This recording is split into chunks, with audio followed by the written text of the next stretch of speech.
تو اللہ نے کیا فرمایا؟ لا تأخذہ سنۃ ولا نوم، اللہ کو نہ اونگ آتی ہے نہ نیند آتی ہے۔ من ذا الذی یشفع عندہ الا باذنہ، اللہ فرماتا ہے کون ہے وہ ذات کہ جو اللہ کے یہاں بغیر اللہ کی اجازت کے شفاعت کرے۔ جب تک اللہ نہ چاہے تو کوئی شفاعت نہیں کر سکتا، بلکہ اللہ کی شان تو وہ شان ہے کہ جب تک اللہ نہ چاہے تو ذرہ برابر بھی آپ کو کوئی تکلیف نہیں پہنچا سکتا۔ اگر اللہ نہ چاہے تو ایک تنکا بھی اپنی جگہ سے ہل نہیں سکتا۔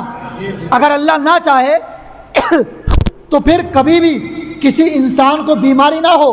اگر اللہ نہ چاہے تو جس کو نہ چاہے اسے موت نہیں آ سکتی جب تک کہ اس کی مشیت نہ ہو۔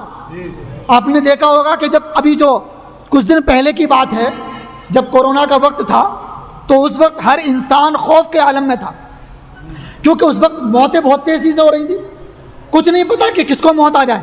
تو ہر شخص ڈرا ہوا تھا، لوگ نمازیں پڑھ رہے تھے، عبادتیں کر رہے تھے، دعائیں کر رہے تھے، بزرگوں سے دعائیں کرا رہے تھے، علماء سے دعائیں کرا رہے تھے۔ ہر شخص ڈرا ہوا تھا کہ پتہ نہیں کس وقت موت آ جائے، کسی کو نہیں پتا۔ نوجوانوں کو بھی موت آ رہی تھی، بوڑھوں کو بھی موت آ رہی تھی۔ تو اب یہ جو موت آ رہی تھی اس کی وجہ سے جو انسان ڈرا ہوا تھا، اب بتائیے ہم جتنے یہاں لوگ موجود ہیں کہ ہم میں سے کسی کو موت آئی؟ ظاہر ہے نہیں آئی، تبھی تو موجود ہیں یہاں۔ اگر موت آ گئی ہوتی تو یہاں موجود ہوتے نہیں ہوتے نا، تو اتنا سوچ کیوں رہے ہیں آپ؟ ہم میں سے کسی کو موت نہیں آئی، ہم سب الحمدللہ زندہ ہیں۔ کہیے الحمدللہ۔ وجہ کیا ہے؟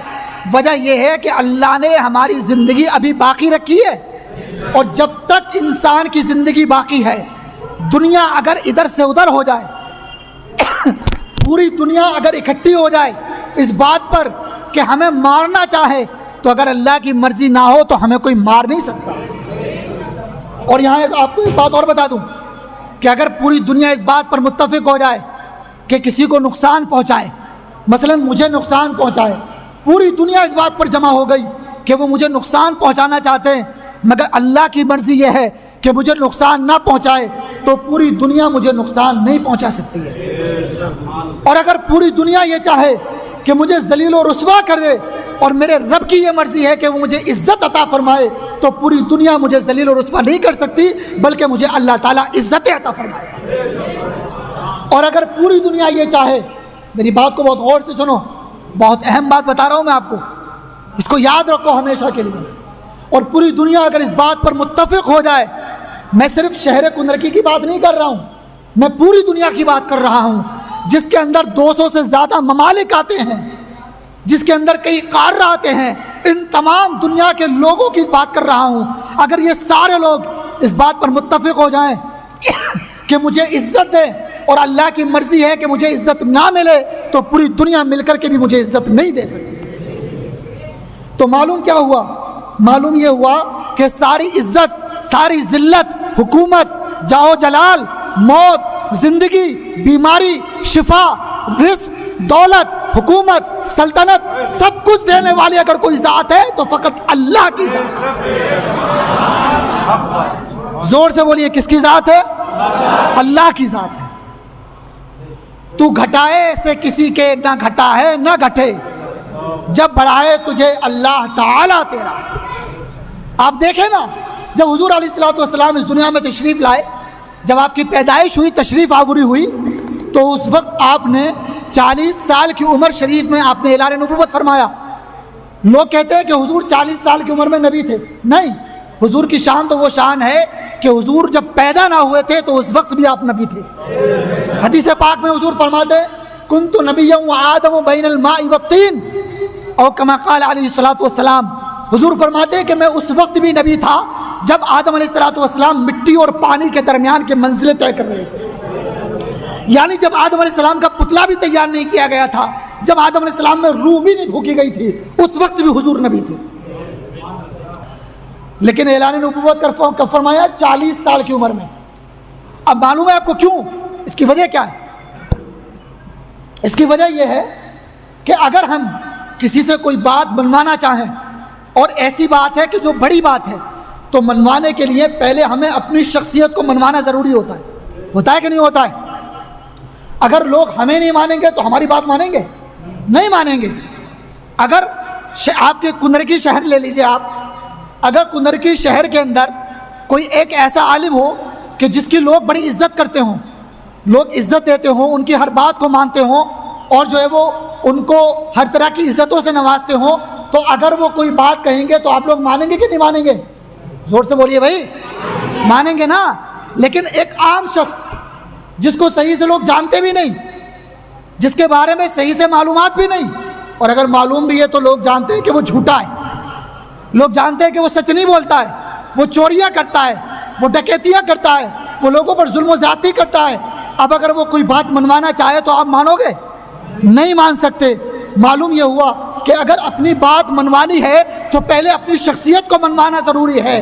یہی وجہ تھی کہ جب میرے نبی نے اعلان نبوت فرمایا تھا تو اس وقت حضور علیہ الصلوۃ والسلام نے پورے عرب کو اور خصوصاً مکہ شریف کے جو لوگ تھے ان کو ایسا منوا لیا تھا کہ جب حضور نے یہ کہا کہ اگر میں یہ کہوں کہ پہاڑی کے پیچھے ایک لشکر ہے جو تم پر حملہ کرنا چاہتا ہے تو میری بات مانو گے کہ نہیں مانو گے، تو سب نے یک زبان ہو کر یہ کہا تھا، اے محمد ہم نے تمہیں امین جانا، ہم نے تمہیں سچا جانا، ہم تمہاری بات کو ضرور تسلیم کریں گے۔ سمجھے آپ؟ یہ وجہ تھی۔ تو اللہ تعالیٰ کی شان تھی کہ اللہ تعالیٰ نے حضور کو عزت عطا فرمائی۔ آپ یہ نہ سوچیں کہ میں موضوع سے ہٹ رہا ہوں، میں موضوع پر ہوں اپنے، کہ اللہ نے حضور کو عزت عطا فرمائی۔ اس وقت بھی اللہ نے حضور کو عزت دی، لوگوں نے بڑا برا کرنا چاہا حضور کے ساتھ، ذلیل کرنا چاہا، رسوا کرنا چاہا، مگر جو ذلیل کرنا چاہتے تھے، جو رسوا کرنا چاہتے تھے، اللہ نے انہیں ذلیل اور رسوا کر دیا۔ آپ نے سنا ہوگا جنگ بدر کے اندر جب کفار و مشرکین حضور کے مقابلے میں اور حضور کے ماننے والے صحابہ کے مقابلے میں جو 313 کی تعداد تھی، جن کے پاس صحیح معنی میں ہتھیار بھی نہیں تھے، جب ان کا مقابلہ ان کفار و مشرکین سے ہوا تھا تو اللہ تعالیٰ نے حضور کو، حضور کے ماننے والوں کو، حضور کو چاہنے والوں کو ایسی عزت اور ایسی فتح و نصرت عطا فرمائی تھی کہ تاریخ گواہ ہے ایسی جنگ کی فتح آج تک نہ کبھی ہوئی اور نہ کبھی ہو سکتی ہے۔ نعرہ تکبیر، نعرہ رسالت، عید میلاد النبی، سبحان اللہ سبحان اللہ۔ تو عزت دینے والا کون ہے؟ اللہ ہے۔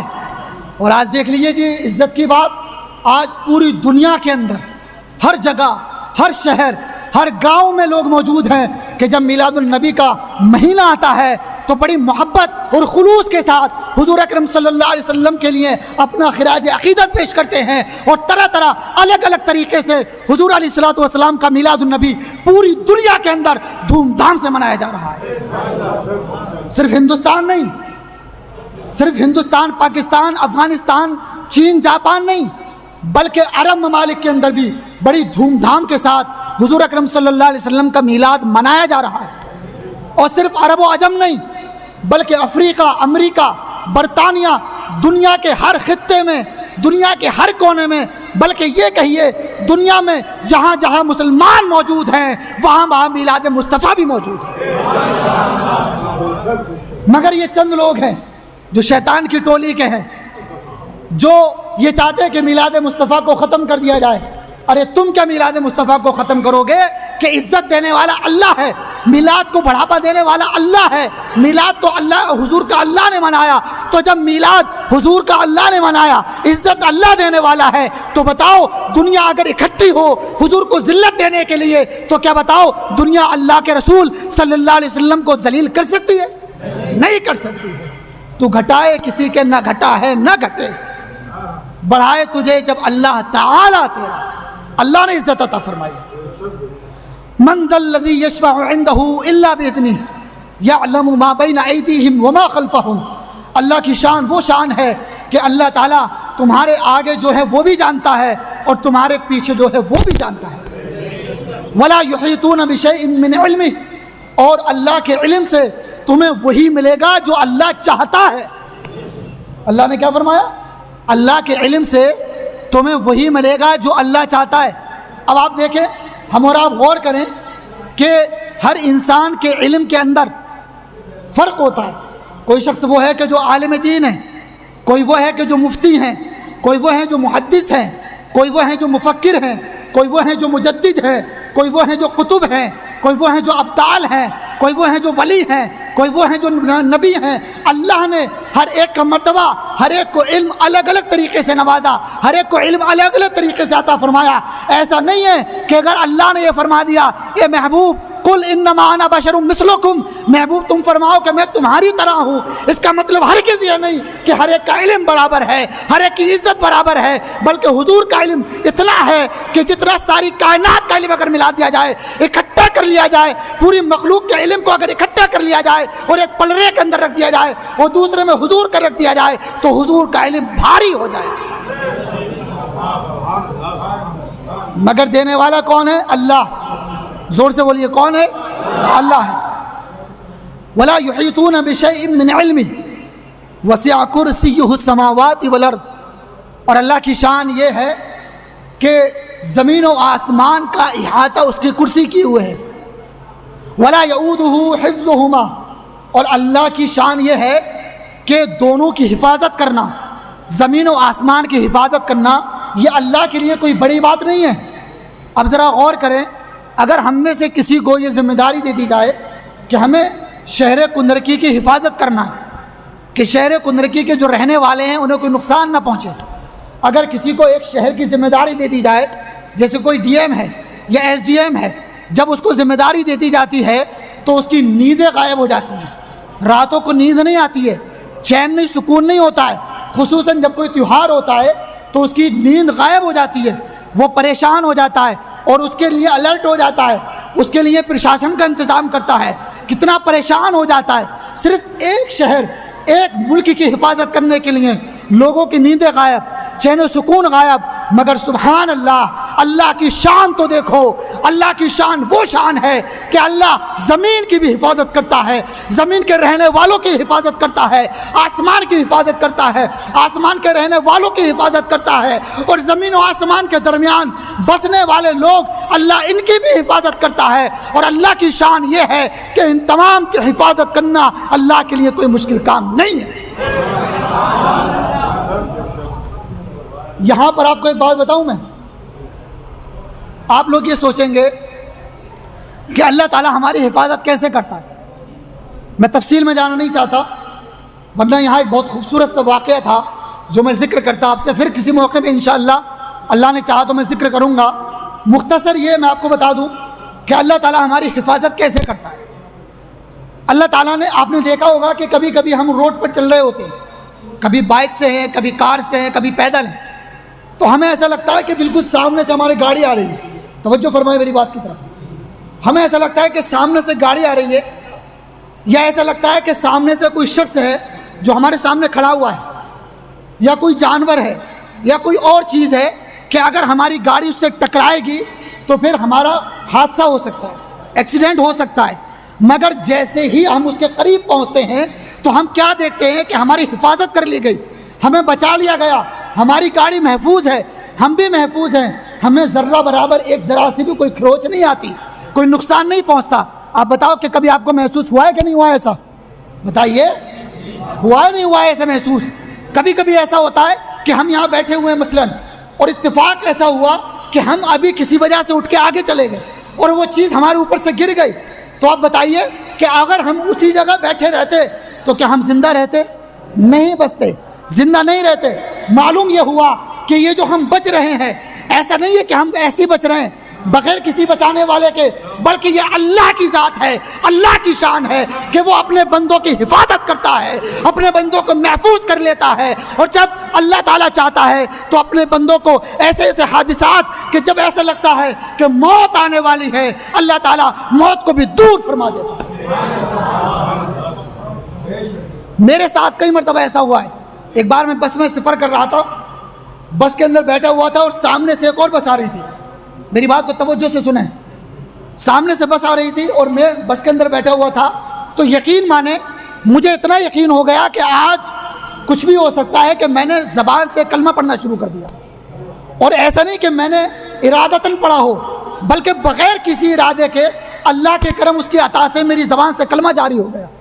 زبان سے بغیر کسی ارادے کے کلمہ جاری ہونے کا مطلب آپ سمجھ رہے ہیں؟ مطلب یہ ہے کہ آپ کے دل و دماغ نے یہ قبول کر لیا کہ موت آنے والی ہے۔ زبان سے اگر بغیر ارادے کے کلمہ جاری ہو جائے تو مطلب یہ ہے کہ موت آنے والی ہے، لیکن اسی لمحے کے اندر میں نے چند سیکنڈ کے بعد دیکھا اور غور کیا کہ الحمدللہ میں بالکل محفوظ ہوں اور مجھے ذرہ برابر بھی کوئی تکلیف یا کوئی چوٹ نہیں آئی۔ یہ بچانے والا کون ہے؟ زور سے بولیے، اللہ ہے۔ تو اللہ کی شان وہ شان ہے کہ اللہ آسمان و زمین کی حفاظت کرنے والا ہے۔ وَلَا يَؤُودُهُ حِفْظُهُمَا وَهُوَ الْعَلِيُّ الْعَظِيمُ، اور اللہ کی یہ شان ہے کہ وہ بلند ہے، عزت والا ہے، عظمت والا ہے۔ ساری عزتیں، عظمتیں، بلندیاں، بڑھائیاں، تکبر سب کچھ اللہ کے لیے، ہمارے لیے کچھ نہیں ہے۔ ہم اللہ کے عاجز بندے ہیں، اس کے نبی کے ادنا غلام ہیں۔ ہماری کوئی حقیقت نہیں، ہماری حقیقت یہ ہے کہ ہم ایک نطفے سے پیدا